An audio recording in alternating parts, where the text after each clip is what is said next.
Hey guys, this is Spiner here with my review from AWMN for Dino Season 6, Episode 18, Savage. So, this episode, for one, wow, we got a lot of stuff, and a lot of, a lot of major stuff, and a lot of surprising things. So, there's a lot to talk about in this episode.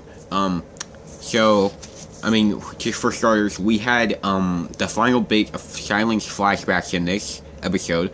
We had where Stan was going to try to figure out more about Silent, his father, and he actually ended up going to the guest room for that. And I'll talk about that more when I get onto that. And we had the main story, which was Strozen and the team trying to take the Power Giver somewhere safe where they could hide it away. Kind of with the whole train trip, which was kind of what they were about with the train trip, and Silent trying to get the Power Giver from them. So that was kind of what we had. Everything in this episode. Now, to start off, I think I'm going to go ahead and talk about the flashbacks, because there wasn't a whole lot to this, but there's still something to talk about. So let's do that. Alright, well, for starting off, it went through what we had kind of this week, was it going through where he was gonna head back to Earth, and he gets chased down by somebody who we later on learn is the commander of the guest generals, who basically were holding him in prison and torturing him. So, that was we were kind of like alright, well, either this guy, we're gonna get him, Silent, like getting mad at this guy, and taking him down, or we're gonna have this guy beating him up because we gotta wait. So we kind of had you were like, okay, so which side's this gonna go on? So we kind of had it where at first, where after he had crashed Silent's ship, it was, we were kind of I was feeling like, okay, well, it seemed like he's kind of getting the upper hand. So I don't really know how he was gonna I didn't really know how he was gonna do anything, but a little bit, and we realized that this was the first time he turned into Skullfang, and when he did, he got mad. He killed this guy, at least from what we saw, and after that he took the ship from the guest general who attacked him and went to head back to Earth. So we didn't have a whole lot here, but from what I heard before, this really was not going to be anything big at all whatsoever. I was told that it was originally planned to just be Silent getting in his ship, flying to Earth. That was it. I was kind of like, okay, well, I'm glad you didn't do that, because that was kind of almost pointless. You might as well have done that in the last flashbacks and just left it off there, because there wasn't really much point to one flashback of him going back to Earth, and that's it. That would have been kind of random, and didn't really seem like it had a whole lot of points. You kind of knew he went back to Earth already, and it just seemed like throwing that in here by itself would have been weird. So, and got out of place. But yeah, so I'm glad that they made something more out of this, especially for the last flashbacks, which were supposed to be kind of like the end to it all. So you gotta do something big for the end, or at least something not simple as him just flying back home in the ship, and that being it. So what we had with the flashbacks, for one, we had the scene where with the Destro and Silent was a pretty good scene. We had some good writing in here, and some good character performances as well. The voice actor of the Destro did a good job, and we Silent also did a good job with his performance here in acting out the weakness he had from the ship crash and all that. And about the writing, which I mentioned a minute ago, I said it was good. We actually really did get some good writing here. Now I'm remembering some of the moments, it was even better than I was thinking. I liked the moment where we saw the true power of Silent for the first time in the flashbacks, basically when it first came to him as him becoming Skullfang, and he kind of said, who's weak now, when he was Skullfang. It was kind of just you knew, oh, well, this guy's toast. But, it was, just seeing just that moment right there was pretty cool. I felt like the writing, that was a good thing for him to say at that. Since the guest colonel had been acting, kind of had said that before, that they were the dinos were weak, and that was making what he was kind of aiming at and what he was saying. So I mean, I felt like that was kind of a good moment to put in there, for Skylar. And that kind of also, well, nah, he couldn't have talked to Destranus, but I don't think so anyway, unless somehow he talked to him before he died. But I was thinking, okay, well maybe that's something that also Destranus saw that made him see the potential in the Dinos, but I don't really know. But yeah, the flashback's pretty good ending this time. I mean, we got this scene of seeing him turn to Skull Fang for the very first time, and we also got a moment where the ship crashed and the Changer Stones kept Silent alive. I'm kind of wondering if this is going to be how they defeat Silent in the end. Because if the Changer Stones, basically, if he had died before that, and the Changer Stones were all that were keeping him alive, if you destroy the stones, would that kill him?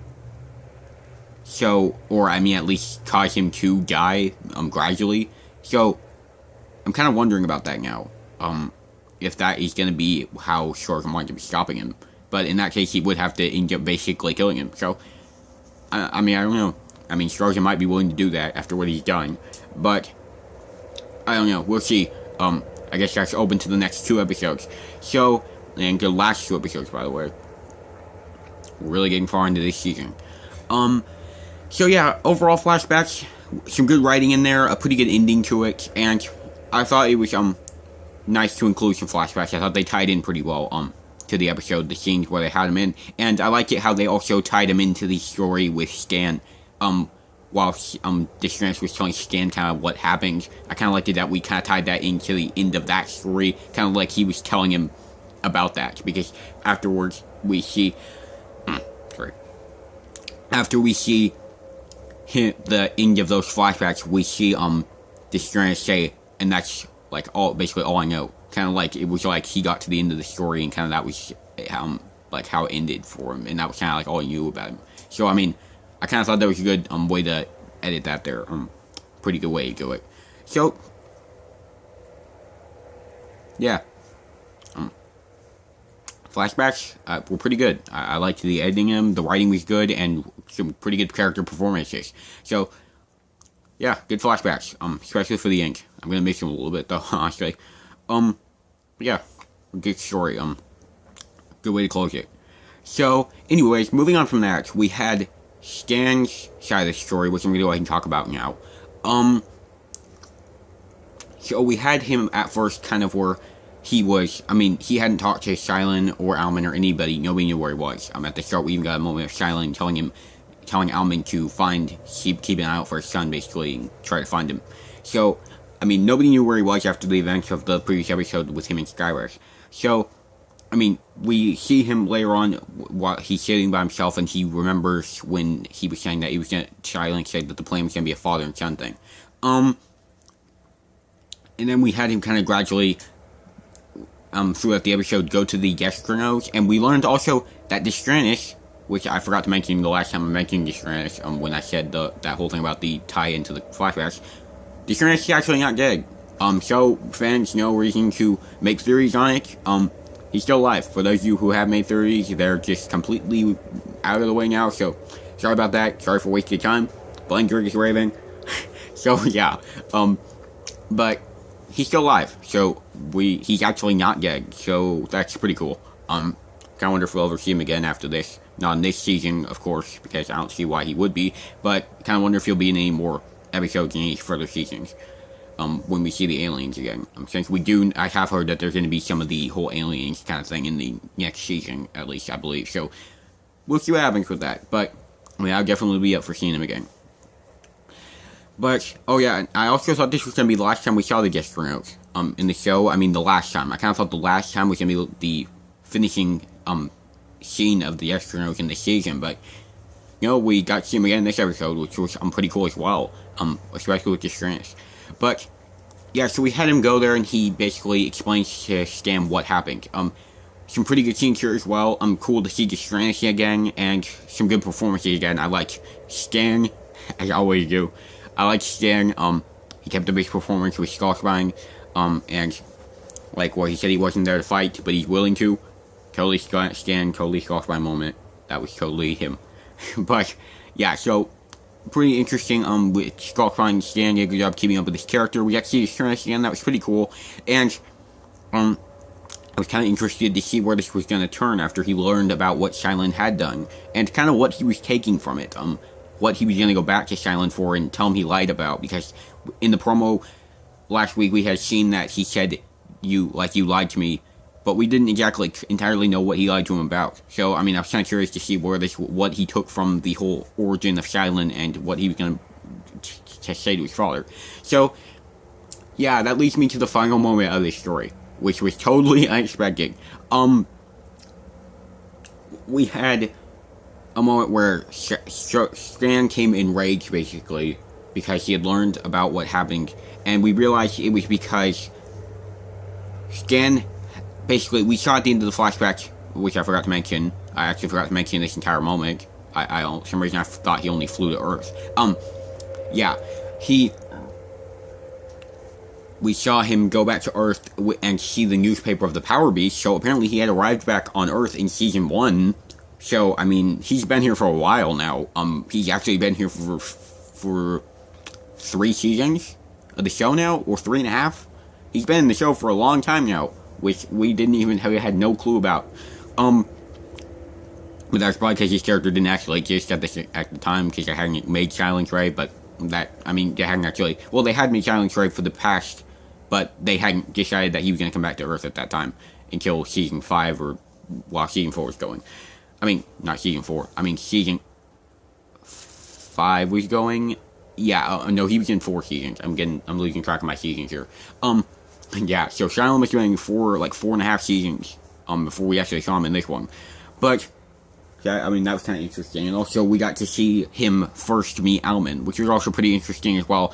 I kind of liked it I kind of liked the scene with him in the chair, because that was the first time we'd actually seen him in this season as well. He was sitting in the chair, and he turned around, and that was when he first talked to Alman, so it was kind of like there was just the relation between those 2 scenes. I kind of like how that was done.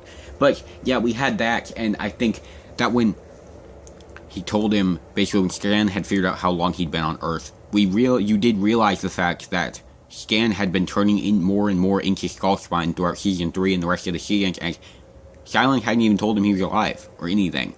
I mean, I kind of see what Stan was getting at. I mean, he acts like this is father and son, he cares about his son a whole lot, but yet he didn't tell him all these years that he was delving into this darkness of turning into this evil, worst X-Changer, not worst X-Changer ever, because he's a totally awesome, probably #1 X-Changer, in the world, but that's not the point. Well, I mean, it is the point a little bit, but it's not all the point. So, yeah, but he's like the baddest X-Changer there is. So, I mean, while his son was turning into this, he didn't even tell me he was alive, and that was actually like a main reason that Stan had delved into the whole Skull Spine and being evil as much as he did.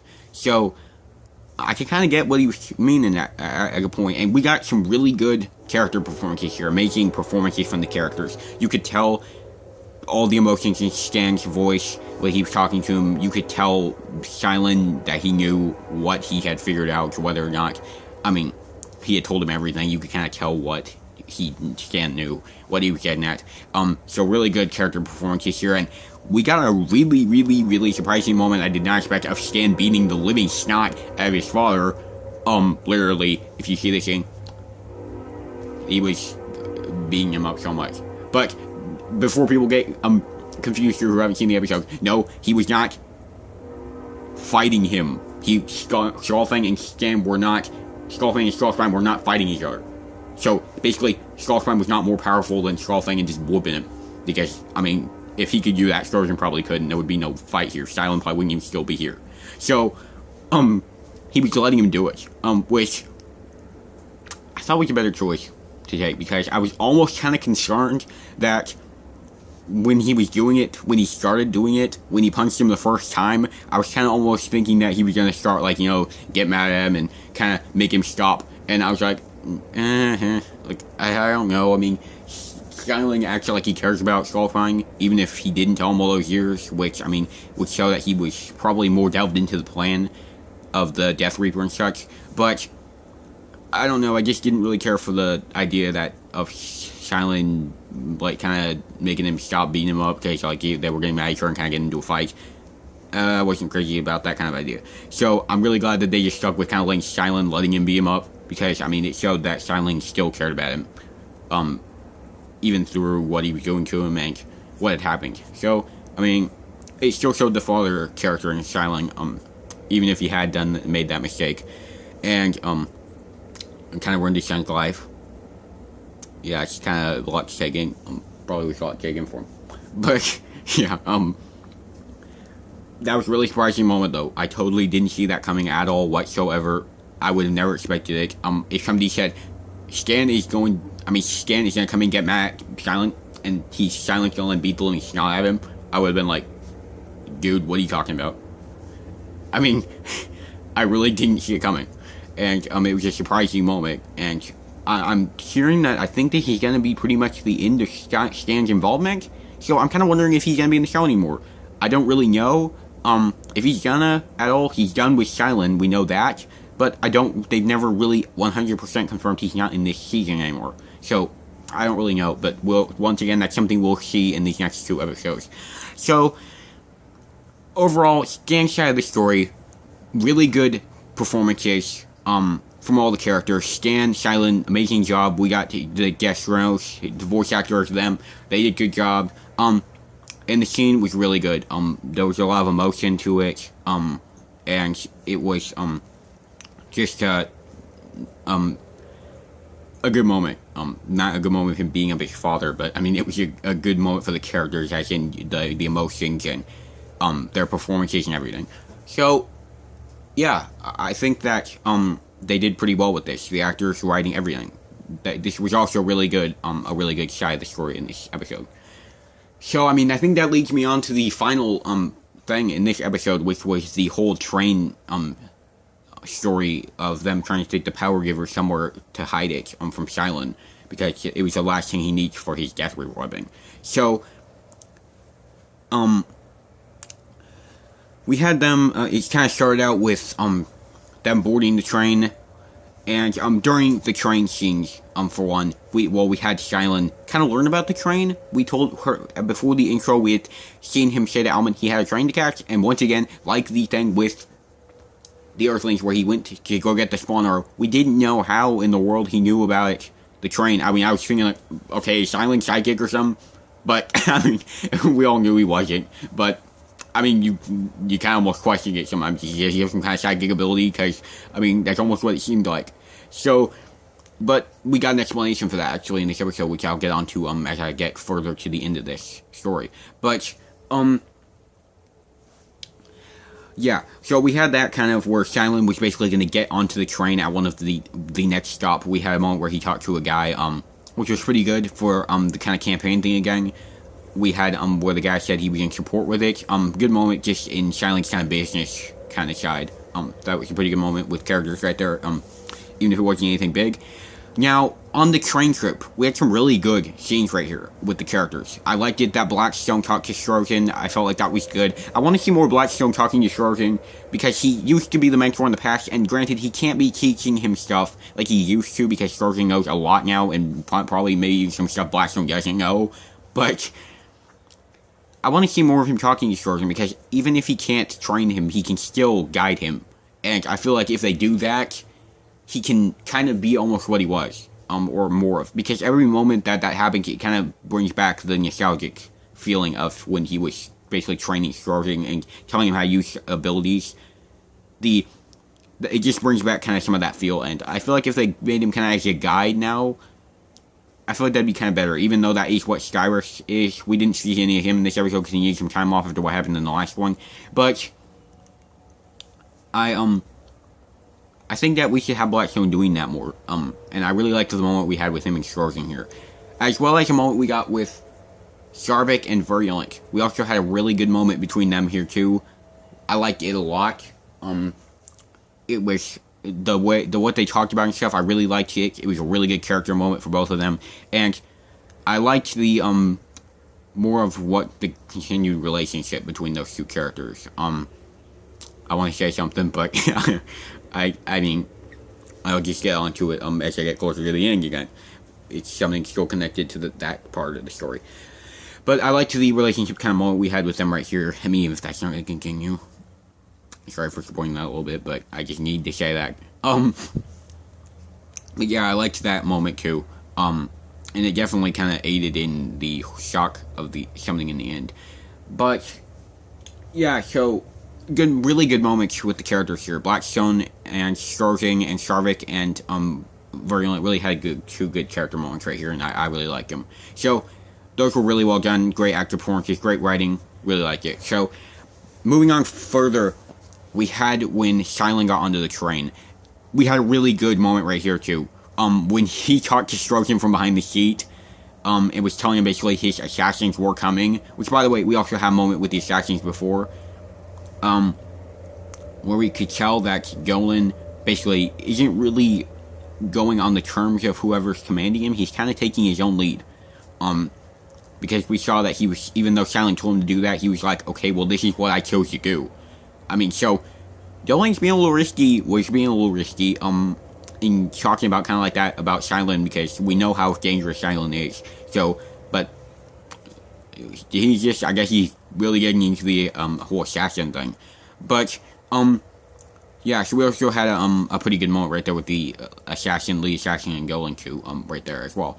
But moving back on what I was talking about a minute ago, we had a really good moment right here with Silent and Stroking. I mean, the moment where he was behind the seat, in the back seat behind him, telling him basically his assassins were going to arrive and they were going to kill everybody in the train if he did not give him the power giver. It was like, it had a really serious, intense feeling, and it was like that superhero bad guy moment where nobody in the train knew what was going on, but like they were both like, it was like a public thing. And I always like the moments in public where the bad guy and good guy are talking to each other, but nobody really knows what's going on. I always like those kind of moments, and this was definitely a really well done one. With the tones and the character moment we got here with Silent and Stroking, the moment we had here between them was really good, really well done. The actors did an amazing job. And I mean, it still had Silent's businessman side, that we see him as, but it also had his, like, serious Skullfang side, too. It was, like, a really well-balanced. The actor did a really good job at showing both those sides in this, because he was threatening at the same time as he was basically kind of just had the feeling of a businessman. So, he did a really good job with that. This was a really intense scene. Now, I think that I've covered everything up to the kind of battle we had. Stroking actually did not hand over the power giver to him, like we kind of saw coming, honestly. I really did see that coming. I didn't think he was going to give it over to him. But once it came in, I mean, the assassins fought Stroking. I mean, Stroking gave Dolan a chance, but when he was gonna basically hurt his friends and stuff, Stroking was done. I mean, we saw a moment where Stroking was just, he was not in the mood for it anymore. I mean, he was done with dealing with Silent and everybody getting in the way of him and his friends and trying to go through with this. We saw a moment where Stroking was just like, okay, I'm sick of this. I'm done. You're going down. And I mean, I felt like we kind of needed a moment with that. That was a pretty good choice for doing with Stroking, because Stroking kind of seemed in that kind of state. He seemed like if anything else happened, he was gonna just do it. He was gonna blow down and just stop him. And I mean, I felt like kind of that was the turn he took here. And yeah, so I mean, we had a really good moment between Stroking and Dolan here. Stroking tried to give Dolan the chance just to stop doing this, but we knew Dolan was just not going to listen. He was into the campaigns thing and just against the Gauntslingers too much now, and they went at it. We saw Stroking in full out mode, no holding back, just fighting against Dolan, and them both fighting. We could tell Stroking was mad here. Actors did a really great job, and it was a really cool fight scene because it was in a train. I mean, the train thing was a really cool way to do it because we didn't get anything like this. And once again, like the last battle with with Dolan, this was yet another unique battle scene we had in the train, and we haven't really ever gotten anything like that in any of our TV shows yet. None of them have done anything like that. So this was a pretty interesting battle, a way to do a battle, and it was really good. We got really good choreography here. Really cool moments of Trojan's balancing his changer abilities, and combat skills, and Golan balancing his skills and his weapons. So I mean, we got a really good moment here, a really good battle and moment between these characters. And we also had I mean, when Xialing turned into Skullfang, really, that was a cool moment. When, I mean, and Blackstone and Charlotte decided to fight the assassins as well. We had a really good scene here. A really well done scene. I mean, everything was planned out perfectly. And, I mean, when Xialing was threatening, basically telling the people that Down Changers were just trying to save themselves, and that they didn't care about the people because they were trying to protect the Power Giver to keep themselves safe. You wanted to be like, okay, well, Xialing's a bad guy. I mean, he's getting his way again because he's turning everybody against Down Changer, and I mean, he's getting his way again, and he's getting what he wants. But I mean, at the same time, you can get what he's meaning. I mean, even if you don't really want to, and you don't really want to agree with him, it makes sense. You can get what he means. And that's one thing I like about Xialing as well, is every time he does something like this, you can usually get what he's meaning. Like, even if you don't want to, you want to say, okay, he's a bad guy, for Pete's sake. He's gonna try to kill all the superheroes and all the power downs and stuff. Because he thinks they're an enemy. But you can still understand what he's getting at. And I mean, if I was in his series, I could kind of get what he's meaning. If I was him, I would understand it. I can get what he's getting at. But yeah, so we had a really good moment right there, too, of basically another moment of Xialing getting what he wanted again. Which, I mean, he's been unstoppable. I mean, really, there's no way to stop Xialing. I mean, he always has some kind of way of turning things his direction to go where he wants them to. Even if something's messed up in his way, somehow he makes some kind of turn that switches it back to Scorpion again. I mean, he's really, really planned ahead. I mean, he's pretty much, catching the Wendelis and Turbo character, even getting ahead of him. I mean, Xialing has really, really planned things out. He's really got things planned, and really knows what he's doing. So, I'm even kind of wondering how they're gonna get past, like, doing something Xialing doesn't know about to stop him, because it seems like he always knows everything. But yeah, we had a really good battle right here with Doling and Strozen, as well as with the Assassins and Blackstone and Stravik, and we saw them tell Virulent to go take the Power Giver somewhere safe, and we saw him leave off while I think Strozen and Blackstone and Stravik were also trying to stop Xialing. I don't think Strozen did until a little later on, until Xialing kind of hit him back, and then he told him, we had the moment where he said, at least you're not going to get the Power Giver, because Virulent had left with it. And this was the moment where we realized what was happening. You got that sinking feeling, and you realized what was going on. Virulent was with Xialing. He gave the power, he said he had the Power Giver, he showed it, and you realized he had given it over to Xialing, and that Virulent was with Xialing the whole time. For one, I can't not say, when this episode ended, I was kind of disappointed. Not disappointed in the respect that I was disappointed with this choice. I mean, I loved Virulent's character a lot. I mean, you know, in all the reviews and stuff, I said that I love his character. I still do, even if he's bad. I still like his character a lot. Because I always said he was a good version of Skullspine, which I guess apparently he's not. He's still evil. So, anybody who acts like Skullspine, don't trust them, because they're going to turn evil. I mean, you bring an Exchanger, Directus Raven, if you see this, you bring an Exchanger to this show again and you make him good, I am not trusting him. You understand? I'm not falling for this again. You may have got me this time, but next time you do it, I am not falling for it again. You pulled the Skullspine trick of trying to make a good Skullspine, so I would trust him, and I like his character, so that I would get tricked and deceived by this whole thing. You do it again, I'm not falling for it. Alright?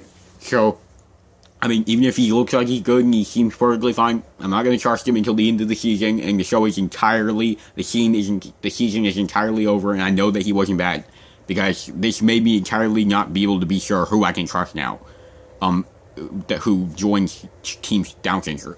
But yeah, this was, I mean, as I said, I wasn't disappointed in the choice of doing this, because it was a really shocking twist to the story, and it really made sense. It made you realize that he had been telling them everything Scorpion was doing, from that they were getting the Spawn Arrow, from taking the Power Giver, telling them that they were going to be on the train, where the train was going, and telling them that they were going to be going back to Greenwood. I mean, it made sense. You completely could get it now, and it was a really shocking twist, but that really made sense. And, I mean, I guess since Virulent wasn't a changer, that also made sense, too. I mean, the redemption story, I mean, you could kind of see that as being something he kind of just made up, somewhat. Or perhaps it's still true in a way. Maybe he's thinking that he can get redemption through helping Silent save the world, basically, in their own eyes. Maybe he's thinking that's a way of redemption. I really don't know. We never really got an explanation if that was the case or not. But this was really shocking. And I'm just wanting to see Virulent go like this, to the bad side, where he's not going to be with Team Stars and Team Down Changer anymore. But I can see that it really did work. It worked for the story a lot, and I mean, it did make sense, and I agree with the story choice. This is definitely a Drakus Raven turn. This was definitely a Drakus Raven scene. This was definitely a Drakus Raven episode. This was entirely Drakus Raven. It's like you went to Drakus Raven and you took him and you took an episode out of him and you just put it in the show. Okay, this is entirely Drakus Raven. So I mean, I could totally see something like this in an episode of his. But yeah. So that was really surprising. Hold on, I'm gonna see if this video stops, because it's at 32 minutes.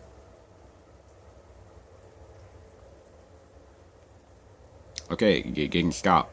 So I'm gonna wait 2 more seconds real quick. Okay, it's not stopping, so I'm just gonna keep going. I was thinking it was gonna stop at 32 minutes. That's usually when it stops, but it's not, so I'll just keep talking.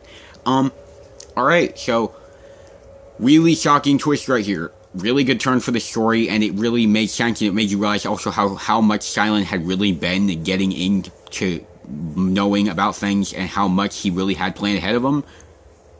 But, I mean, really shocking twist, and the characters did a really amazing job with the performances. Everybody. Starvik, Blackstone, the Assassins, I mean, Silent, Virulent, everybody involved, I mean, did an amazing job. Even the people in the train that we just saw, I mean, they did a good job with their part. Acting kind of afraid and worried about what was happening. So yeah, really, really good. This was, really good. I really thought this battle scene was amazing. Choreography was great, and the twist of Virulent being evil was really shocking and good for the story, even if I'm kind of disappointed that Virulent's gone to the bad side, the dark side now. It makes sense, and I totally can see why they did it. So, it was still a good story turn, and yeah, it was a good story turn, so I think they did good with deceiving us all with that. That was really, really shocking, and the way they kind of had made Virulent grow attached to Starvik and the team really made that a whole lot more shocking. Especially with the talk he just had with Starvik in the train, that totally made it even more surprising. But yeah, so really big shocking twist right there. Overall, this whole scene, what we had with Starvik and Dolan was really good. We saw him fall off the back of the train onto the railroads. Not really sure what's gonna happen with him now, but I mean, could we really get an explanation?